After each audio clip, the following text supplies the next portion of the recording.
Hi, my name is Addison. Hi, my name is Hendrix. Hi, my name is Tirza, and we're the creators of the White Detective case, The Discovery of DNA.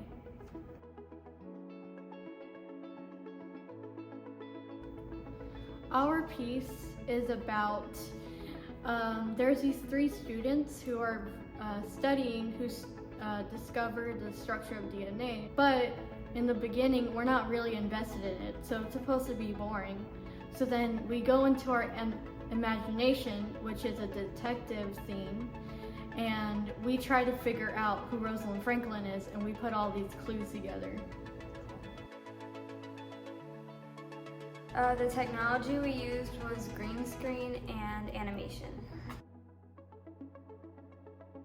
The app I used is called Procreate, which is an animation art software where you're able to do digital art, graphic designing, and all sorts of crazy stuff.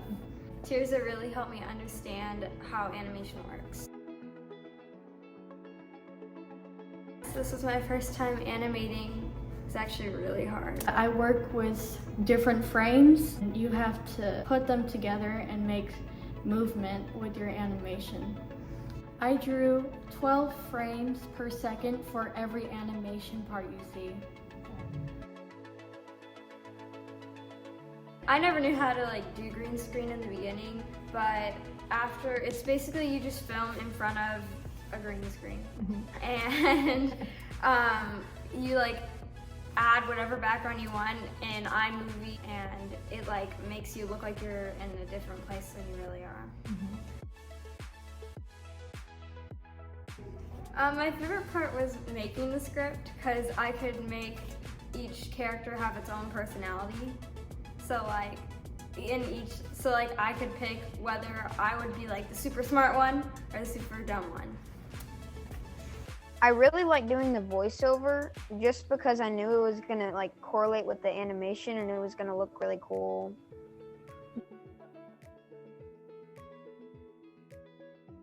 And working from home, I had to get my phone and record on GarageBand and then download the files and upload them to the group chat that we have with me, Tirza, and Addison, so then we could all share our ideas and voiceovers.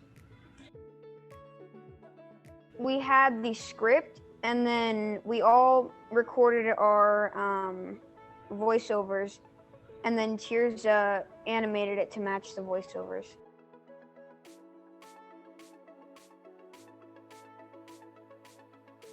It's a little bit hard to communicate because I'm remote and they're in school, so it was a little bit hard to communicate with my group sometimes. But I think it ended up working out. And so we would do a Zoom meeting, and then we'd talk about the project, talk about what we're gonna do, what time the recordings are due and stuff, and all that stuff about the project. Over the weekend, we would FaceTime to figure it out, instead of just doing it all at school. So we were doing our green screen, and basically yellow was too close to green, so we could see through our table in the filming. So we had to reshoot the whole thing a few days later and use a different tablecloth. There would always be something wrong with the audio, we'd mispronounce, and whenever we caught ourselves, we'd be like, oh, we have to do that again. It's like, go! The first time we recorded it and completed it, we did nothing with it, but we kept it on my iPad. And a few months later, I lost the footage. And that was a little disappointing. And then we had to re-record everything again. I think what I learned is that you need to be careful with what you delete from your iPad, because you may not look, because I would have these moments where I'm looking through all my animations and stuff, and I'd actually accidentally delete them. Back up your work too. to make sure you have your video on multiple devices or saved for sure or something, and probably not to use yellow as a tablecloth when you're green screening. Being new here, it was way easier to do projects, and I learned faster that way when doing projects instead of just taking tests and using study reviews. Something I learned about myself is that I need to be more collaborative. So I'm quick to do everything by myself, but I should be able to give some parts to my classmates who are also working on the project. Bye. Thanks for watching. Thanks for watching. Hope you enjoy the show. Bye, hope you enjoyed the show.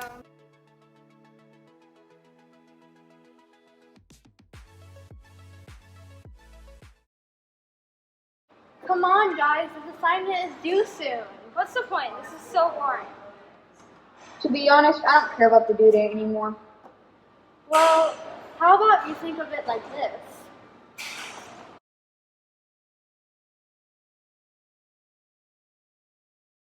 Okay, guys, we need to get to a stopping point where we can talk about DNA. DNA is a short term for deoxyribonucleic acid. This is the genetic material determining the makeup of all living things. Shouldn't be a problem. We have our research. Wait, what? All we have is this picture. Addison, first of all, this is a photo, not a picture. Remember, photos came from the digital cameras. Pictures are paintings and drawings. Oh, I know. It's the Photo. of the DNA structure. Yep. And it's called Photo 51. The first photo ever taken of DNA. This does bring me to my question on who discovered the structure of DNA. Isn't it these guys? You mean Crick and Watson? Crick and Watson worked together and studied the structure of DNA. Yeah, This just doesn't add up. he is right. They did study the structure of DNA, but I feel like the credit isn't right. It's like we have the wrong information. That's because it is! Yes, they did conduct the experiment, but how do you think they got the photo? I have no clue. This very photo came from someone else's research, a very special woman. In 1920, a young woman also conducted the same experiment. I know her. You're talking about Rosalind Franklin. Who is that? You don't know who Rosalind Franklin is? Rosalind Franklin was born in 1920. As for her earlier life, at the age of 15, she decided to pursue a career of science. Hey, that's your age, Tirza. Will you let me finish? Sorry. Dr. Rosalind Franklin was a biologist that studied DNA. A biologist is an expert or student researching the studies of living organisms.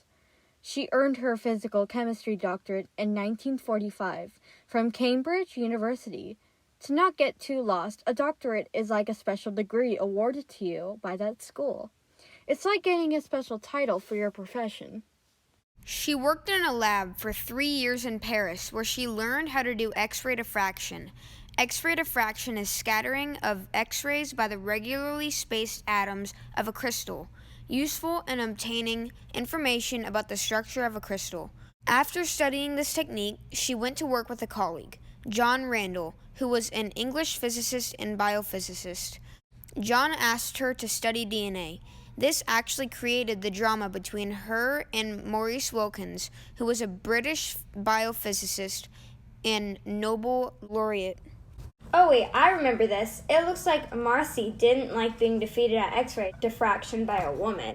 It is believed that the reason why Franklin couldn't publish her results on DNA first is because Maurice stole Franklin's photo and showed it to Watson and Crick, so they were able to submit their results first immediately to get it published.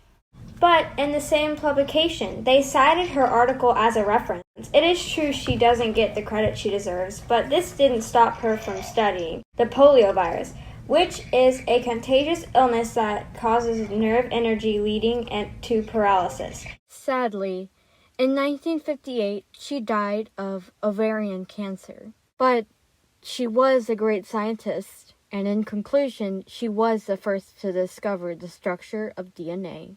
Fine. We should do that again.